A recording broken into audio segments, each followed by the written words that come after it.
what would be your three things you think of which are honored to become trends in 2021?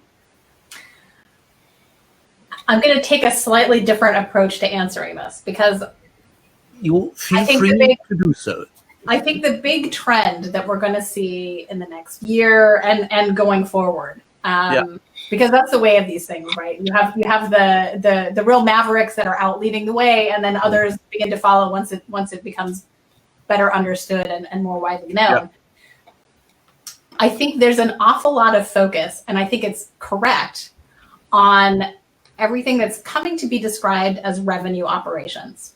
And I think that makes a lot of sense. The word of caution that I would sound here is that it's very easy to lose the customer in that terminology, but I think if you have the right philosophy, you can do this really accurately.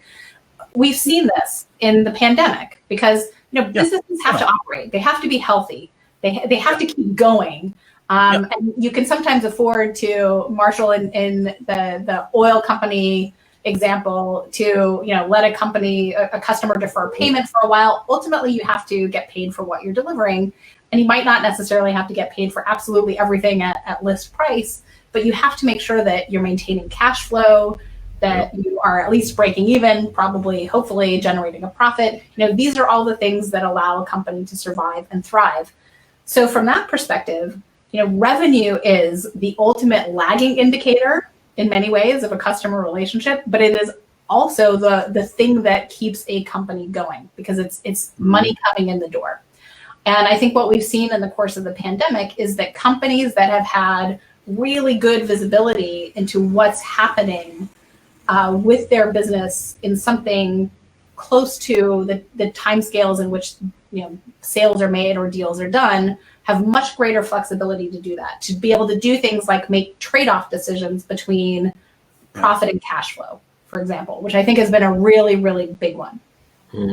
All of this ultimately comes back to the ability to understand the life cycle of customer interaction and engagement, from starting with outreach to new customers potentially, certainly the actual process of making a sale or ensuring a purchase is made, all the way back to what happens post-purchase, and the fact that this is not linear. This is something that is constantly happening with an individual customer. They may be in multiple points along this continuum at a given moment in time. I might have bought something that I've got an issue with while I'm still considering a next purchase, for example, or I'm curious to find out what might be coming down the line that I might be interested in purchasing in the future.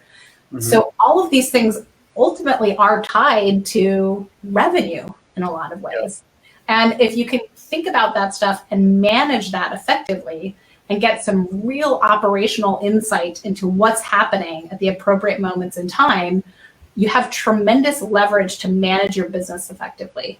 And to understand, if you're a financial services institution, you maybe don't want to be offering a commercial loan to somebody who has requested a payment holiday on their mortgage, for example. Or maybe you do, maybe under certain circumstances, you're happy to do that. So all of these are the kinds of questions that ultimately come back to, how do you effectively run your business? How do you ensure that you can weather unforeseen circumstances or unpredictability, which is, I think, the best byword for what we're going to see next year, and yet still maintain a good relationship with your customers and understand and anticipate their needs. So that's my big prediction, and it touches on a whole bunch of stuff.